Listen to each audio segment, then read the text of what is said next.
So this is our Produce Your Passion panel. I'm calling this the Produce Your Passion Avengers up here right now, or Justice League if you prefer that universe. But all three of these individuals are spectacular. It's an honor that they came tonight. So really quick, as we get going, I would just like everyone just to introduce themselves, tell them a little bit about what you do, how you produce your passion. My name is Margarita. I'm the singer and co-founder of Edge of Paradise. We've toured about 30 countries now. We have 5 albums out, a lot of art that I incorporate in the band, a lot of videos. So yeah, that's what I do. Thank you. Thank you, and this is an amazing view, so thanks for having me here.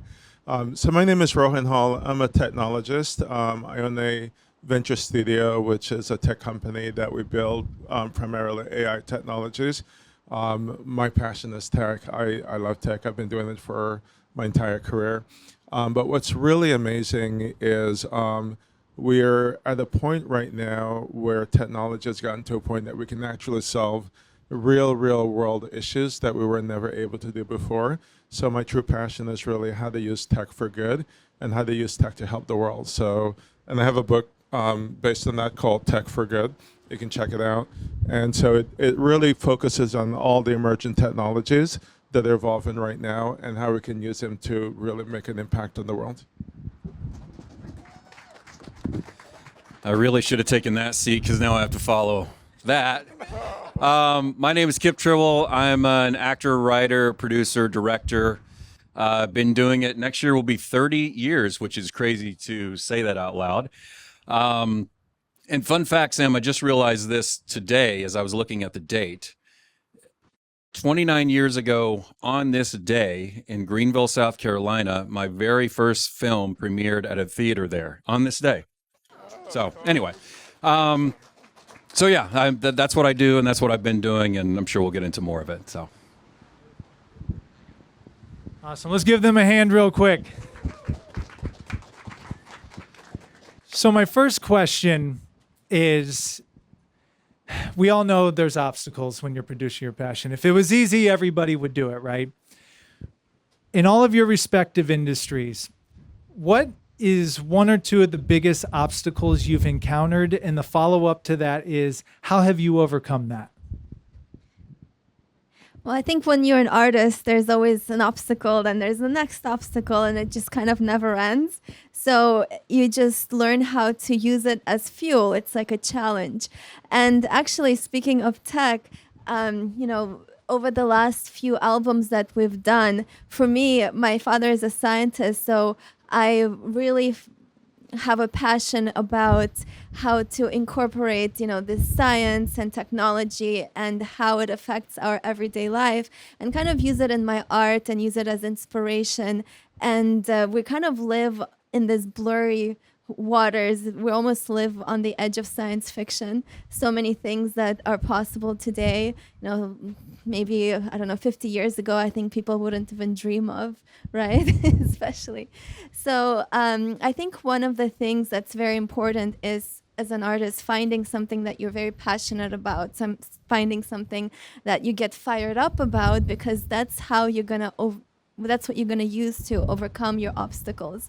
So, of course, there's always the financial aspect of finding out how you're going to fund your passion, how you're going to fund the project. And then after that is how you're going to market it.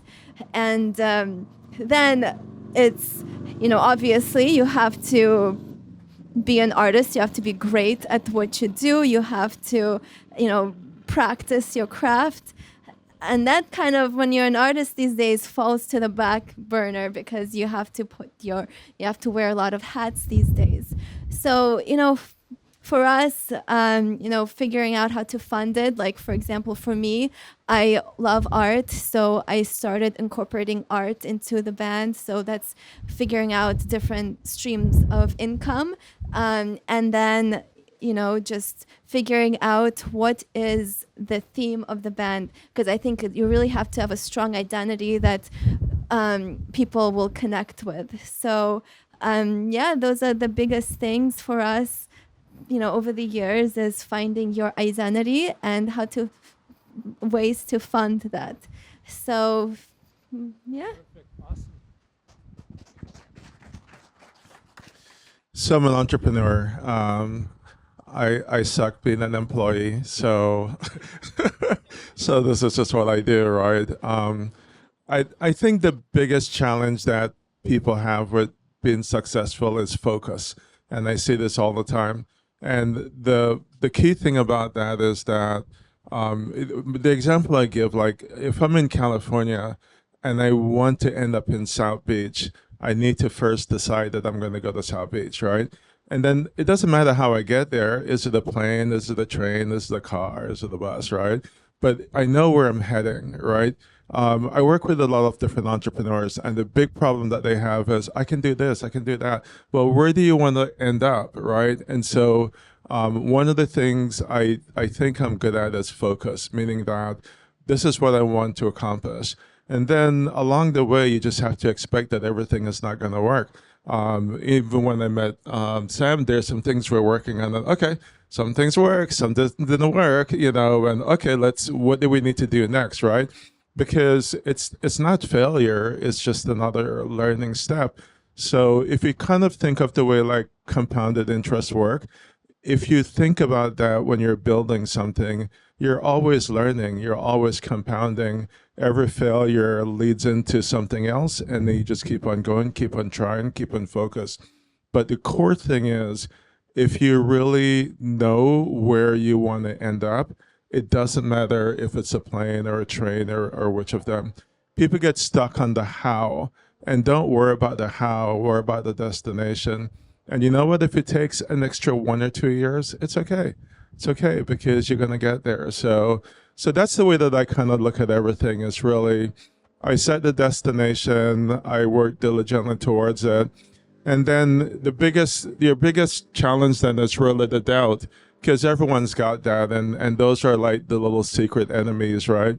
And so you just need to be able to create, some kind of a routine to help you with that. For me, myself, every morning, I'm having breakfast. I go to YouTube. I'm listening to, whether it's Tony Robbins or somebody else. And it just kind of like get my day started really well with just hearing some other people that's kind of been through that path already.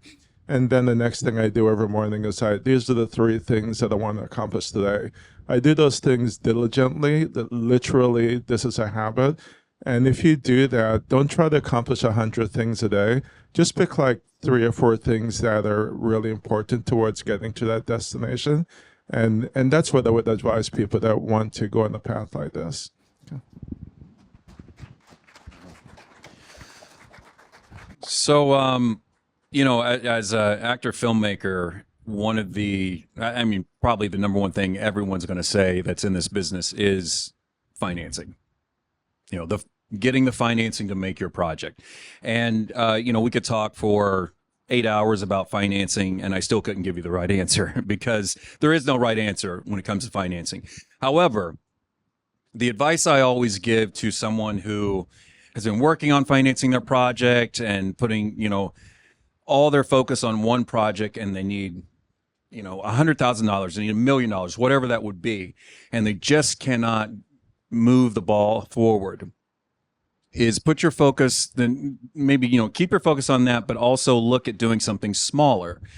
And I always tell, I told this on Sam's podcast, I use the example of this iPhone movie that I did, and I had a gap in my schedule, and we had financing for something that fell through, so we didn't do that film. I had a gap in my schedule, and a friend of mine had been wanting to do a film, and we went up to Ojai, and we wrote an outline for a film, and we improvised the whole thing, shot it on iPhone over one weekend.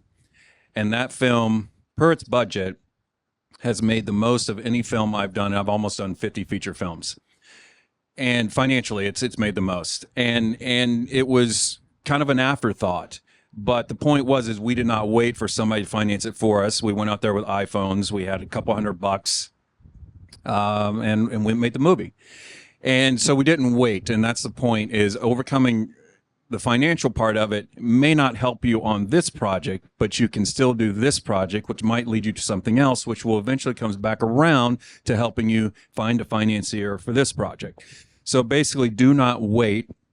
Keep moving forward with whatever means you have, and everybody has an iPhone or Samsung or whatever, and you can make a movie with that. And the last thing I'll mention really quickly is the mental aspect is, we all know that's really difficult to overcome.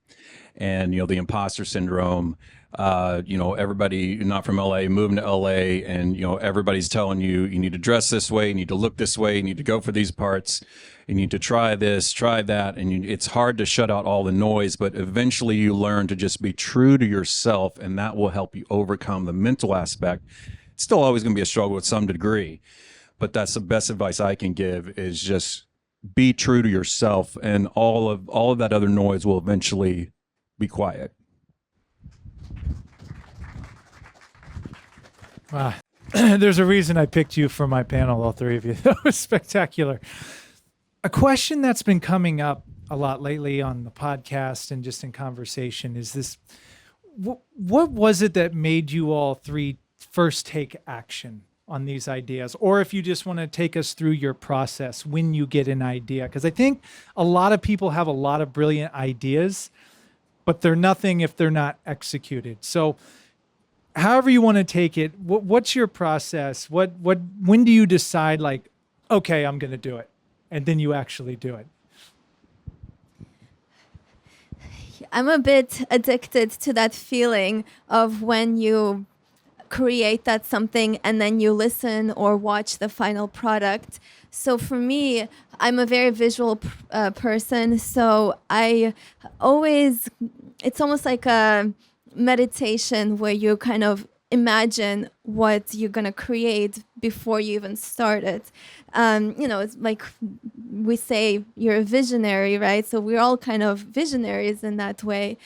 So for me, it's important that I can see it in my head, or I can hear it. Like even if it's a song, for example, I can already hear it in my head, and then I just have to figure out how to make it happen. And sometimes, like my band members, they would, we would kind of butt heads because they're like, well, how are we going to even make it happen? Because I always have these crazy ideas. And then I'm like, well, we just got to figure out a way. And when you have something in your mind that you want to bring into existence, somehow you figure out a way to do that, whether it's a music video or a song or an album or a tour or like a stage show. For me, it really gets that fire going. And then I start, once I have that idea in my head, I kind of take a step back, and then I start small. I start, figuring out what budget I have to work with, and then if I don't have enough, how can I make it myself? Then of course, building a team of people that you can trust, that you can rely on. I think that's very important. If you, over the years, build those relationships with people that you work well with, because there's always that relationship that is kind of like that mutual relationship that you can rely on and create something together, and it'll be mutually beneficial. So I think it's very important to build a team of people that you can come back to when you're looking to create something. So in our case, we have a team of people that work with us on music videos, team of people, our production team that work with us on recording the music. So for me, the process starts in my head where I can visualize the project or visualize the final idea. And then I start by going to my contacts, then, of course, doing, what I can do myself, and just taking it step by step. One day at a time, as they say, because if you kind of look at the end result, you can get really overwhelmed, or I can. So I learned how to take a step back and, take it basically step by step. Yeah, I think we have a very similar process, actually. It's interesting. I'm a technologist, and people often will think that that's not creative, and I think that's one of the most creative things that you can do today, because at the end of the day, it's about faith, right? So I'm not the religious type, but you can't create if you don't have faith, because at the end of the day, my definition of faith is you're believing in something that doesn't exist today. There's no proof that you can really accomplish it in most cases, and most people won't believe that you can accomplish it, right? It's kind of like the problem every religions have, right? Why would you believe that some guy died and came back 3 days ago, 3 days after in the Christian religion? So faith is really believing in something that doesn't exist and you cannot really prove that it will happen.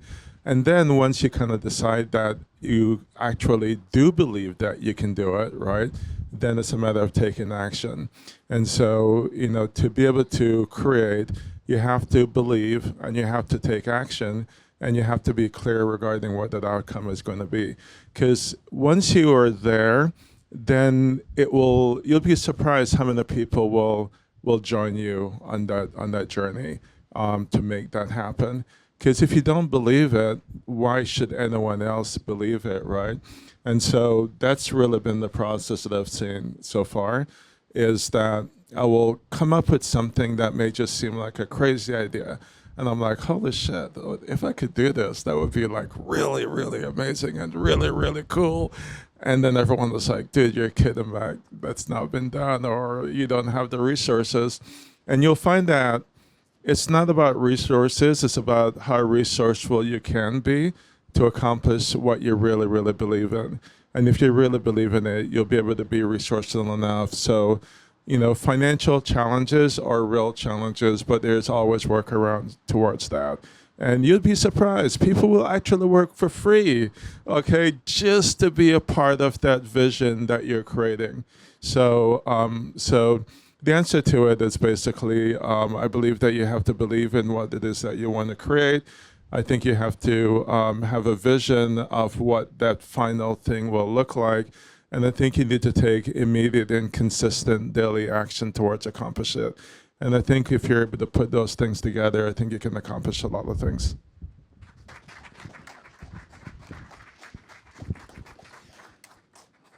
So I'll back up and talk about how I got into this, and I kind of still use it to this day, kind of the same method in doing a lot of the projects I do now. So I was a theater actor and working in radio, but I always loved movies, always loved TV, and living in South Carolina at the time.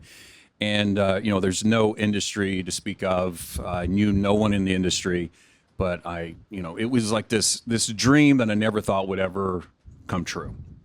And so I heard about this movie, El Mariachi, with Robert Rodriguez, made back in 1994, I think, and, made it for like $7,000.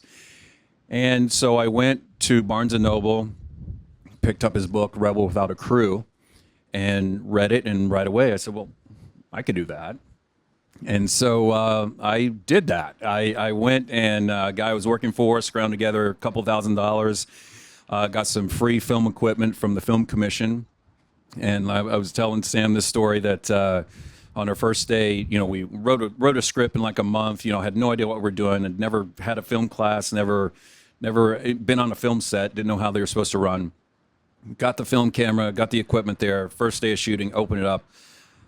I had no idea even how to put the camera together. I had no idea how to load the film. We had ordered film because I read it in the book. That's what you're supposed to do. Had to have a local guy come over and just show us how to put the film in the camera, how to put the camera together. We shot the film, ended up driving out here to LA 29 years ago, and sold that film. And it made 3 times what we made it for, and that kind of started me on that journey. The point of telling that story is that's kind of how I still do projects now, whether it's a $10 million movie working on or it's a $50,000 movie. There's always giant obstacles that you have to overcome. And I've done about 16 movies now with this guy right here, Kenny Yates. And what do we always say multiple times is, how do we do this? And we always say, we'll figure it out. That's what I did then, and that's what I still do today, 30 years later. still trying to figure these things out. And every time you hit these obstacles, they may seem impossible to overcome, but there is a way around that mountain, or just go right through it. But there is a way to do it. And that's just kind of how I approach every project now. I think someone said once, everything is figure-outable. Something like that. I don't know how much. I think we have time for one more here. So what I'd like to end this panel, because we're filming this too, so this will go out on the interwebs. So anyone watching or listening or watching right now, for that person that is wanting to go out there and produce that project, produce that passion, whatever it is, and or even to that person that has been doing it and they're stuck, they feel like giving up. What final piece of advice could you give to those people? I think it's important to remember in the first place why you wanted to do this. Remember yourself back when you first got the idea. Like for me, I actually went to acting school. I mean, I started playing a piano since I was like 4 years old, so music was always in my life. But I was in all these creative fields because I just love everything about art. I love everything about performing, about expressing yourself through art. It just really gives me meaning. It makes me feel like that's how I can contribute to the world. So whenever I get stuck, or like these days, you know, you look online and it's so easy to kind of get down by looking at all the facade of social media, of everything that's happening, you know, and then you like work so hard on your project, and then you look at cat videos and they get millions of views.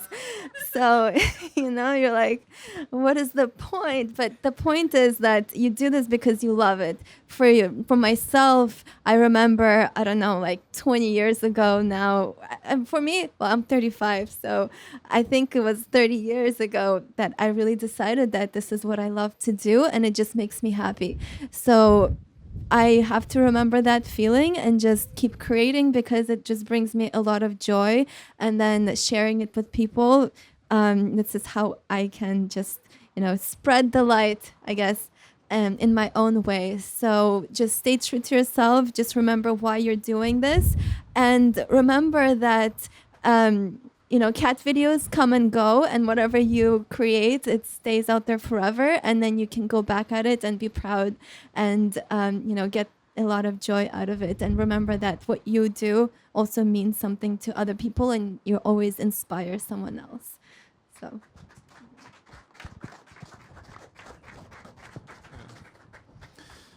Yeah, I think that's a tough question, because the reality is that you'll most likely not succeed the first time. You'll most likely not succeed the second time or the third time. And it's just, you have to just accept it, that you're on a ladder and you're closer than you were the day before. I'll tell you one of the defining stories for me, and it's a bit personal. So I'm from Jamaica, and so in Jamaica there's it's a brown fruit. It's called a gooseberry, right? It's I've never seen it in the USA. It's a really, really sweet fruit. And when I was really, really young, I don't know, maybe I was about 8 years old or so, and I'm climbing the tree. There's a big, beautiful gooseberry at the top. I'm just wanted to get it, and I go up, and right about when I was about to reach it, the branch broke, okay? And I'm falling down this tree, right? And then I grab onto another branch, right? And then when I looked up, I see, oh my God, it's still there. But you know what? I was like more than halfway up the tree when I caught on. And I'm like, okay, wow. So I'm not at the bottom. I'm literally more than halfway there. And so when you're failing, you have to think about that, right?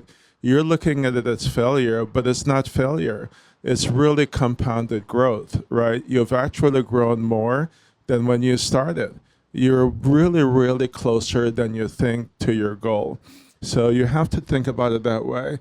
It's, you know, just thinking that you're going to go out there and knock it out of the park the first hit. I mean, that may happen, but it's not very likely.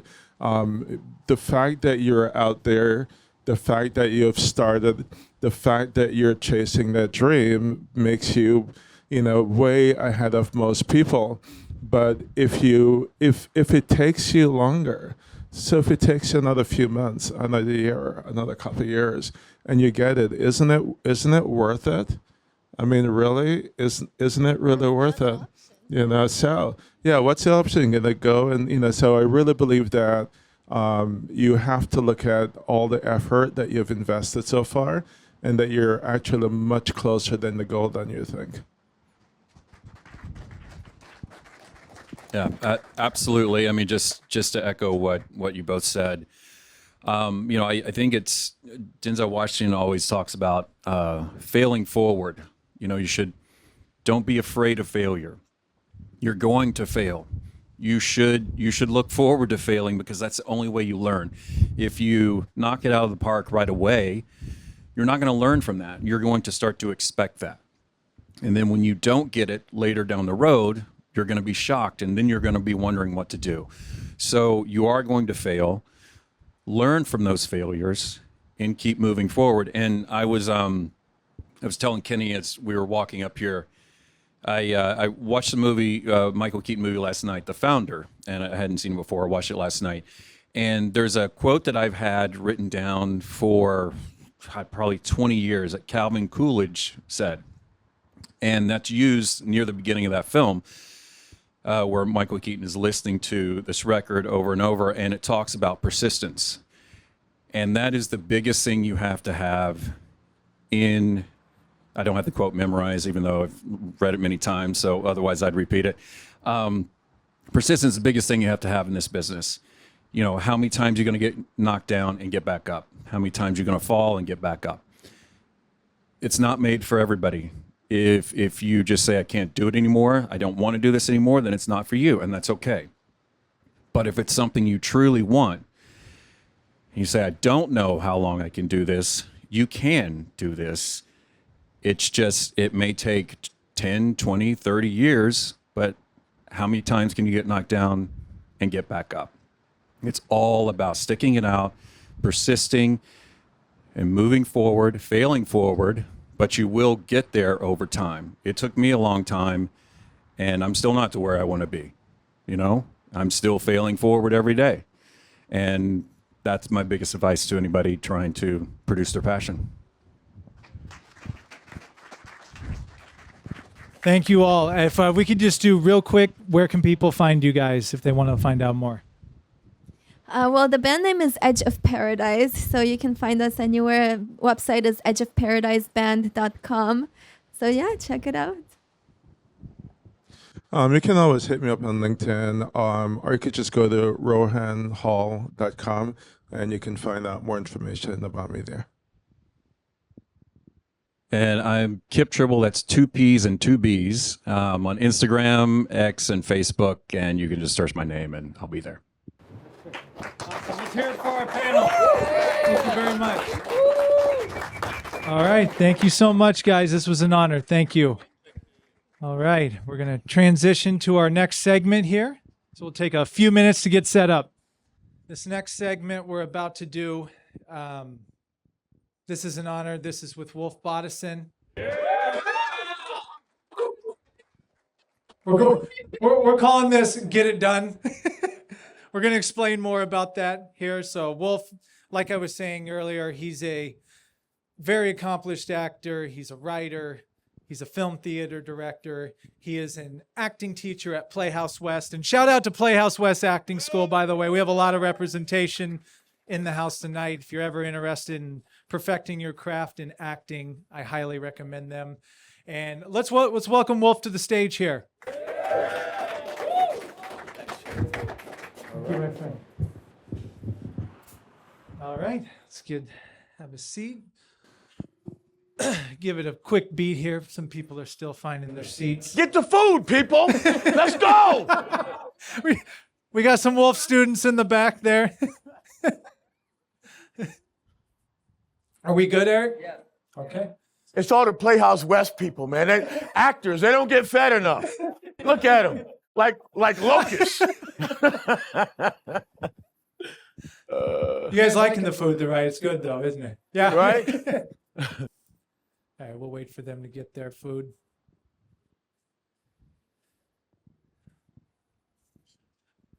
Hey, Kipp, I know how you feel, man. I got to follow all three of you. I don't even, what is there left to say? That was awesome. Yeah, that was so great. No, that was it was like a super podcast that just happened. Right? Let's go home. No, you have quite a bit to say, so we're gonna pull that out of you. So, wait for this camera's good. We're good? Okay. So, Wolf, let's just start with a brief introduction here. If you could just tell people a little bit more about yourself, who you are, and really where your passion lies in your craft. For a dramatic pause. I'm an actor, director, and I teach and direct over at Playhouse West. I started I came out to LA to pursue directing and writing, and through some crazy experience, got an acting job on the film A Few Good Men. It's just one of those crazy Hollywood stories, and the bug bit me, and now I'm a crazy individual, an actor, which can't get enough of it. And as like everybody here has gone through the journey, the ups and downs of creativity, and just have no other way to live our lives other than to just be creative. So yeah. Absolutely. And I have to reference this. I was at the gym last week on the treadmill. The TVs are up. I see Tom Cruise. Next, keep running. I see you. I'm sorry. He's our top YouTube video, by the way. I messed up your workout. So, Wolf, and you're a former Division I athlete, correct? Yes. University of Virginia football. Yes. One thing with Wolf, when I was in his acting class, and I'm about to join again at Playhouse West, is you were really big on mindset and getting it done. And being in your class, I really felt it was very similar to being on a sports team. You would run the class like we would run basketball practice. I played basketball. I really felt like that environment. Could you take us into your philosophy of just work ethic in general? But I always like to say you would always tell us, get it done. You didn't want to hear the excuses. You didn't care what happened leading up to that class. Is like, get it done. So could you take us a little bit into your philosophy and your mindset when it comes to producing your projects? You're right. I mean, I find that a lot of times people who do come from disciplined sort of creative fields, whether it's, sports or music or dance, there is a certain discipline and work ethic that's necessary. And a lot of times that's missing with actors. And I always tell us that, unfortunately, us actors have a reputation of being flakes. And, we live up to it a lot of times. And it's like, guys, we can't do that, And the number of producers that tell me, yeah, we had this call time, and like 5 of the actors didn't show up, And I try to run the class as much as I can with the same attitude of the real world. And, I have certain things that I tell them, you have to come to class prepared with what you need to have. And if they don't come with that, they're fired for the day. They come and sit down. they're like, what? Yeah, you're fired for the day. And, a lot of times they're very angry at me. They've probably slashed my tires a few times. But it's a great, if I can tell a story, there was a young lady in class. We were doing an exercise called a fantasy exercise. And I called her name. She stood up and she said, does anybody have a radio I can use? I said, sit down. She goes, well, what? I said, you came to class today without something. Imagine if somebody had it, but imagine if nobody had it. What would you have done? Right? You would have been screwed for the day. And so now you're fired for the day. And she was so mad, she left the class, right? A year later, I bumped into her. She goes, "Thank you very much." I said, "What are you talking about?" She said, I had that moment. I was leaving the house and I was about to leave what I knew I needed to have and thought I could get it, and I stopped and I went back and got it. And sure enough, I would have been screwed had I gone to the set that day. And it's one of those things that you hear, and it's hard sometimes because you're not making people happy in the moment, but I'm hoping that we're kind of learning those lessons that will help us out. They're very small things, but they're huge, And, even the idea of getting it done came out of the Dorn activity exercise. And very quickly, there's one part of the exercise is someone is trying to do an activity and they have a time frame and, it's difficult and there's a high stress. And then suddenly they will start to, put this aside and work, start to put their attention on the other person. And I'm like, "Get it done." They're like, "What?" "Get it done." And it's funny because that became a thing that really kind of, snowballs forward into a lot in our lives, about getting it done. We get distracted by so many things, by so many obstacles. You talked about what's a challenge that people have. For me, it was fear, especially I was a crazy perfectionist. And my fear was I couldn't do and live up to a standard that I want to do it. And for me, that ended up being I would never do it at all, And so it took me a long time to get to that point of, just like Kipp was saying, just shoot the thing, just do the thing, right? And what I start to kind of preach now is we all have that voice in our head. We all have that creative genius in us that speaks to us constantly, but we don't listen. We judge it, we second guess it, and I try to and I harp on the students, and I try to be better with my just listen and follow. It's never wrong. It's never wrong, And so the moment I started to just, talk about crazy ideas, like Rohan was saying, you have crazy ideas, and the students will say, we'll attest. I was like, I don't know how we're going to get there, but we're going to do it. And they're like, and I appreciate they trust me a lot of times because I have no idea, none. And I'm supposed to be the teacher. I'm the one flying the plane. I know where we're going. How are we going to land? I don't know. Right? But it is that trust and the trust that we have as a group, as artists, that if we really put ourselves to it and really work hard and all of us trust our creativity, it's going to happen. We just did a one-act festival of 22 one-acts, right? 18 of which were written by the students. And if those guys remember, we started it. It was like that. I said, "This is what we're going to do." And they're like, "Uh-huh." And man, did we not kick some butt, right? That's right. It happened. It happened. We pulled it off. And it's just really listening to that voice and just taking that step forward. And the word was used earlier about faith, and it's going to happen and we're going to get it done. That was incredible. Thank you for that. Let's give Wolf a hand. As you're talking, you remind me, one of my favorite quotes is, "How you do anything is how you do everything." Yep.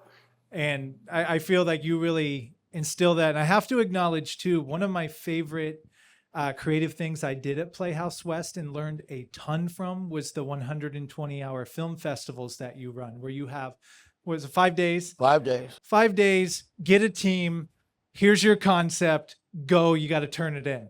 And boy, people are sweating bullets because if it's a minute late, you're disqualified. A second late.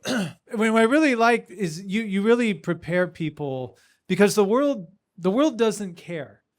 The world doesn't care about your excuses. So just how you do anything is how you do everything. I feel you're going to take that energy into whatever passion you're producing. And you have been around so much talented people, artists, etc. What are some of the biggest, strongest qualities you've seen from the ones that really succeed, that really do it? And maybe the follow-up to that, the ones that don't, what are the mistakes they make?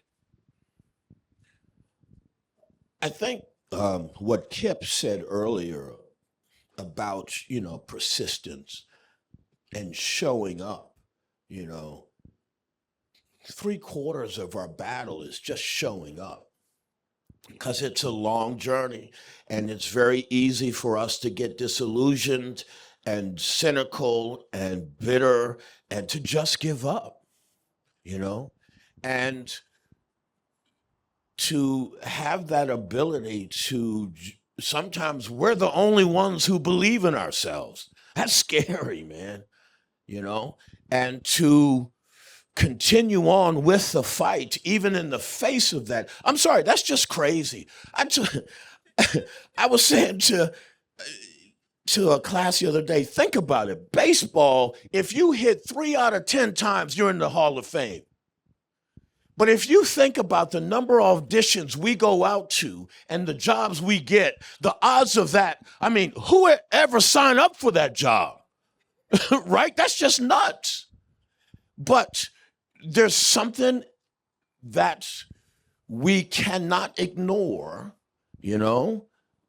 that passion, that word passion, which is very powerful, that really keeps us going, and what's important is finding community, finding the people of like mind, the people with the same work ethic, with to share a dream with, and to those people who were there when you want to quit.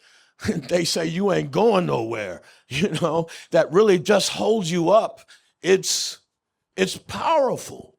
And so that the thing that I've seen with people is that persistence. I can't remember last in-person audition, but it was like there'd be a time when you was in the room and it would be like me and another dude. It was like, damn, you still here? Yeah, okay, well, one of us will get the job, but it's very easy to find another thing that's easy, And I always talk about obstacles. I say, come on, guys, with the students. They're like, they weren't feeling well today. I'm like, feeling well? I had all my teeth pulled out yesterday. I'm here. I got to pick my mom up at the airport. Man, there's Uber. Let your mom take Uber. Come on, there's work to do. And I know that sounds harsh, but it's how else are we going to get it done? How else are we going to get it done? Because the odds are always against us, as artists. They're always against us. So we have to have that mindset, that warrior and fighter mindset that is maniacal sometimes and nuts.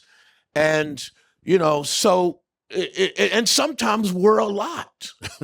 Ask my girlfriend. She's like, oh, God. Oh, please. Can somebody please help him?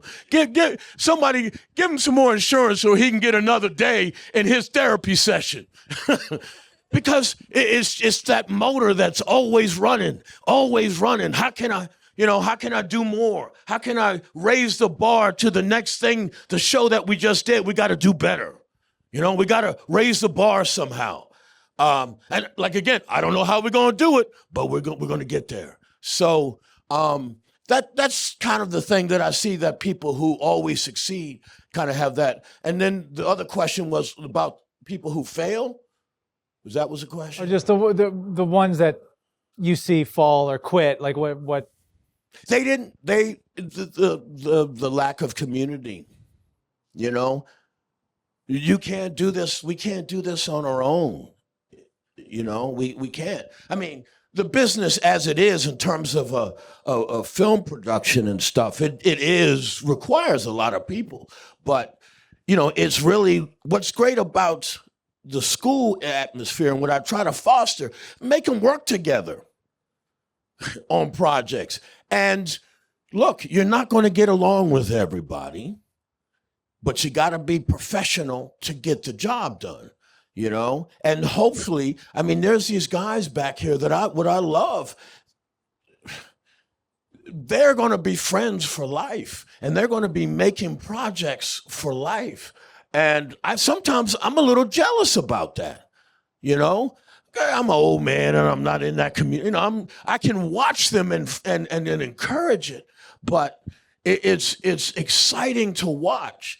And so the ones who usually, and I can use the situation at the school, who kind of fall off are the ones who did not really inject themselves in that community and really try to make those relationships and work with each other. And then when that quit monkey jumped on their back, it won and they quit. So I love that. And you remind me of my 7th grade basketball coach once said,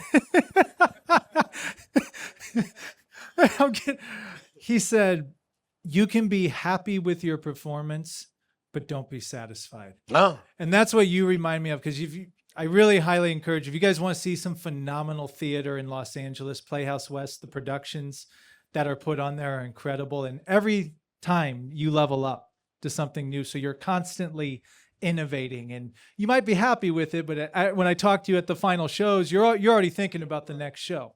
So as we're getting closer to the end here, one question I had is, so for those people out there that are wanting to take action on their passion, or like we said in the previous panel, they're getting stuck, they need some inspiration, what can you say to them?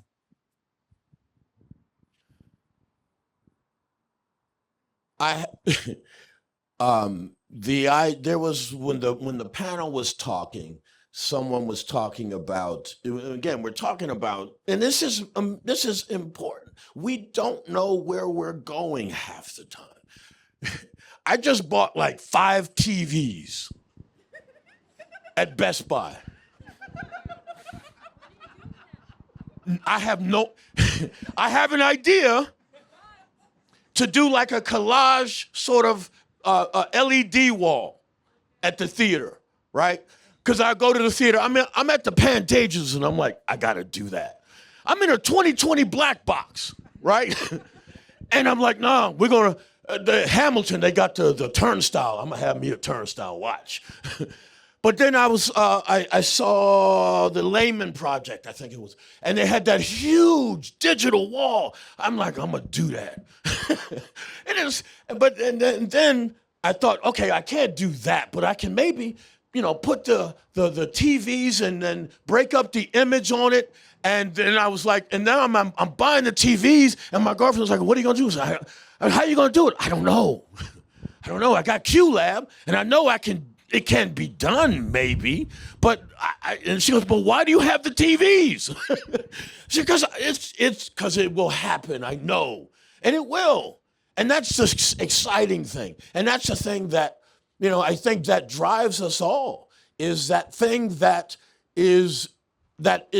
word is vision that we always use, but it is a truth. We have a vision. And, somebody in the panel talked about having that place where I think it was Rohan, so we know where we are going to go, and trusting in that and doing it. And, it might not be today, might not be next week. I've had these for like 2 months, just sitting there. People are like, why do you got these TVs? I'm going to do something with them. And so, but watch. I'm going to do something with them. And then it'll be like, well, what can I do more? And so it's really just having that vision and believing in it. And even when we have no idea, it's almost like, what else are we going to do? That's because that's who we are, man. So I have no idea what I just said. Here you go. This is all clip material here. Yeah, Kenny Yates, I'm going to give you some credit because we combined this together. Because someone on the Produce Your Passion podcast recently said, being able to see it through, and I think Kenny, you added, it having the resilience to be able to see something through, and that's really what Produce Your Passion is we don't know what's going to happen. Like, we don't know what the end result's going to be, but just having that ability to fight and keep going. So, Wolf, this has been extraordinary. Thank you so much for doing this. This would be a 2-hour segment, but you do have a very unique story with A Few Good Men. Could you just talk really quickly and then how people can find you? Because about A Few Good Men, about just being ready for opportunity. Because I thought that was a perfect example when your numbers called and how you were able to step into that role of such an iconic film with so many superstars. Could you talk just a little bit about that and then where people can find you, Playhouse West, anything else you want to add? The opportunity that it was just crazy even today to talk about it. But I think what allowed that to happen, because I started at Castle Rock in the mailroom, and that hustle of whatever they needed. We need this package across town in 30 minutes. I'll do it. They're like, you better get it there. Let's go. Hold my beer. I got this. Right? I might have broke a few rules on the way, but I got it there. And so then from that, Rob Reiner needed somebody to be his personal assistant on Misery. And they were like, well, he's like, I need somebody.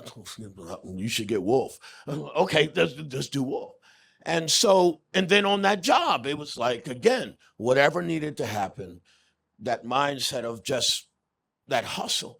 And, I was really fortunate because they were really helpful in helping me climb the production ladder. And I was doing location managing, and I was a location manager on that film as my first kind of production on an A-list movie like that, a first time as a location manager. Even that alone was crazy.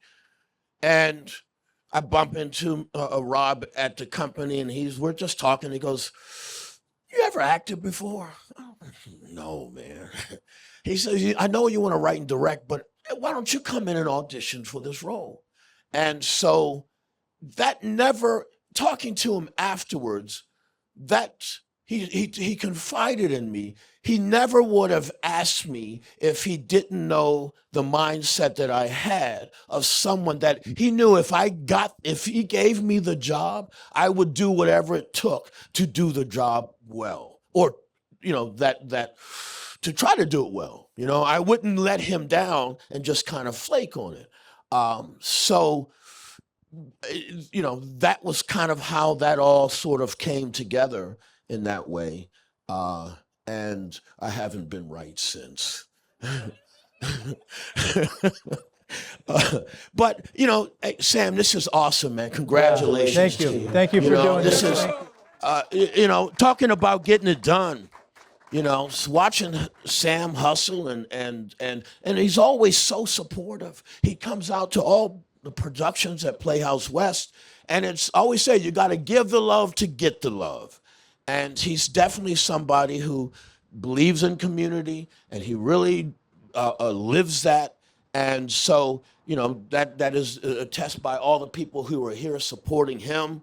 And all of us here tonight, man, it's what we all share together. Because, look, I'm up here talking, and everybody here can get up and share a story and talk about what it is about our passions. You know what I mean? We're all artists, and we all have that story. But the one thing we all have that is powerful is that it's courage, man.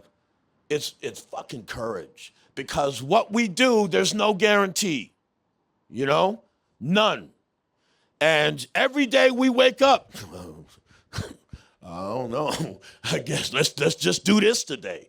right? And we have that vision, and we don't know if it's going to work, and we don't know if we can pay the mortgage or get food, but we don't seem to care because, you know, it's just we don't know what else to do. And as a community, you know, that's special. That really is special. So we should give ourselves a hand, because that's amazing. So thanks for having me, Sam, and thanks for doing this. Where can we find you? Where can people get a hold of you? On Thursdays and Tuesdays, no, you can find me at wolfbodison.com. I'm also at Playhouse West. We do a lot of productions there, playhousewest.com. So if you want to come check out a production, do that. You will be entertained. I'm ready to run through a brick wall right now. Let's hear it for Wolf. Awesome. Thank you. We have our closing segment's going to be with Hadari, so just give us a couple minutes. But Wolf, thank you so much, man. Appreciate it. Thank you. Hadari, thank you so much for giving us this space. Thank you to Gula World, Mindmaster. We're taking Mindmaster shots at the end here. But it's truly an honor, and I can't thank you enough. This is a year ago when I came to your first event in Malibu. I didn't think I would be sitting here with a new brand, doing an event here with you, but I'm so glad. So I want to let everyone know. I'm glad we're talking, because I remembered, you never know what can happen just showing up to something. Making that drive, going to that event, going to that play, just meeting that person, and you're one of those people to me, and I'm really glad I went to Malibu that day. So thank you. Let's hear it for Hadari. And Hadari, you are really big. I've learned so much from you. You're really a mentor in the realm of entrepreneurship. You give people tools, tips, tricks. Over there, we were just talking about how everything's an illusion. So could you tell us a little bit just about Gula World, Mindmaster, and you on how you've been able to get to the level you have in all your entrepreneurial endeavors? Absolutely. So let me tell you a little bit about myself. So I immigrated from Israel about 20 years ago. I got married, I got divorced. My background is actually fashion. I used to own a few fashion companies, and I call it that was my business school. I've learned everything and anything on business through those companies. I lost it all. And then I got into coding. So I developed a fashion tech company and I sold it. And this is how I got into import-export businesses. And during all this journey, I always had the passion to empower others. And my background is very creative. Very creative. Fashion designer. I used to be an opera singer. So until I was 20 years old, I was traveling the world singing opera for Jewish communities around the world. That's what I did. But then I was very creative. I could not just sit a minute and build a business plan, because being a fashion designer and run a business is two different things. So I had to train myself the hard way. I was broke. So how did I do that? Through meditation, yoga, a lot of herbs. This is lion's mane, cordyceps, 10 years ago. And I always had the fire inside me to empower others. And after my import-export businesses, that was mega successful, I realized just making money without purpose behind it, I have no desire to be behind it. And then I got a little lost, because the creativity, I got so analytic, so about the numbers, that I lost my creativity. And with Gula World, of course, I have, during all my journey, a very big support system around me. A lot of teachers, coaches, that without them, I would not be here today.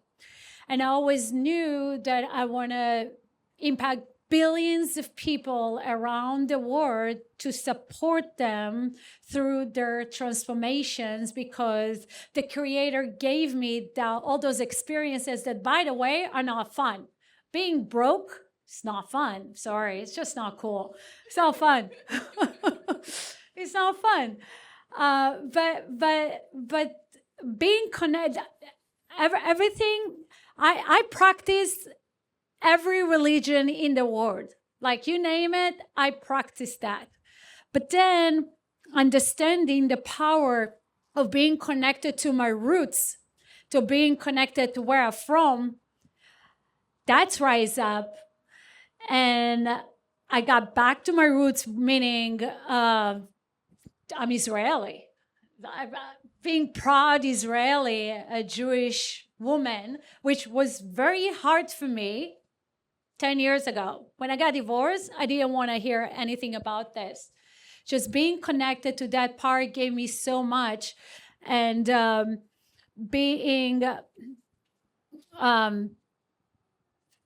understanding the power of being grounded really led me to where we are today, and this is what Gula World is all about. So I decided that we are going to build a company that's going to impact billions of people around the world, and it's not just going to be about a product. Yes, we need a product, but it's going to be about the teaching. We're going to have the best teachers in the world, and by the way, all my teachers that work with me, they're part of our program, because I believe our people deserve the best, and I don't hold anything. And I don't believe in competition as well, because the Creator created billions of people in the world, and guess what? Each and one of us has our own unique purpose that we are here to serve. And it can be anything and anything we just choose to do. We just have to connect to that. And this is what we do over here. Let's hear it for Hadari. And I think to end the night, what is one tip you could give to entrepreneurs, artists, anyone out there? Because this is a black belt, and produce your passion. What is one tip you could end this night with for those trying to make that vision happen, bring it to life, and produce their passion? So all the obstacles that you might see, it's on an illusion. It's not real. You just have to have the certainty that that's an illusion. And I'm guilty in it. I'm not going to lie. I'm guilty in it. Once the Creator did not create us to come here to suffer, full stop. We come here to create beautiful things. And once we understand that, and there are three very important elements for that. Number one, whatever we do for ourselves and for our people. Selfish doesn't work. Just whatever we do, it's not just for ourselves. Number two, it's unconditional love and acceptance. So no one is perfect. And everyone has their own personality. Acceptance is very important. Unconditional love. And the last thing is unconditionally to be positive. So meaning positive, not just positive on the surface, positive from inside and out. Speaking to yourself. Words are frequency. We are 75% water, and water moves by frequency. So once we talk bad about ourselves, guess what? So we impact badly about ourselves. All right? So unconditional positivity, whatever is happening, understand that if it didn't work the way we thought it's going to work, it's just a protection. The Creator just shooting us to another direction we're supposed to take. Accept it with open arms and just go for it. Yeah. Thank you so much. And do we have a raffle going on here? All right, let's do the raffle. You have a raffle, Sam. That's for you. Okay. Thank you. Yeah. Okay. Yeah, we have a raffle on MindMaster. Okay. So one of you going home with MindMaster. All right. Let's see. All right. After that, we have a lot of food. We just got food, some more music. Okay, let's do it. All right, party time. All right, cool. All right, number 430125. Woo. You got it? Woo! Okay, congratulations. All right, cool. All right, yeah, we'll meet you. Yeah, we'll give you mine, Master. Oh, okay. Okay, yeah, give me that. Okay, perfect. All right. Thank you. And where can people find out about Gula World? Hi, Gula World. GulaWorld.com. Gula World. WORLD. Gula is actually mean redemptions, is 8, infinity, transformation. Gula World meaning healing the world. All right. Awesome. Yeah. Well, everyone, All right. Hadari, thank you so much. Thank you, Gula World Mindmaster. Thank you all from the bottom of my heart for coming. This means a lot. You have an idea of how you think it's going to go, and then it actually happens, and it turned out even greater. So I really thank you all. Really talk to each other afterwards. If you guys want to produce your passion book, just take one. They're yours. I appreciate it. Try some Mind Mastering again. Go out there and produce your passion. All right. Let's network. Let's party. Thank you. Thank you.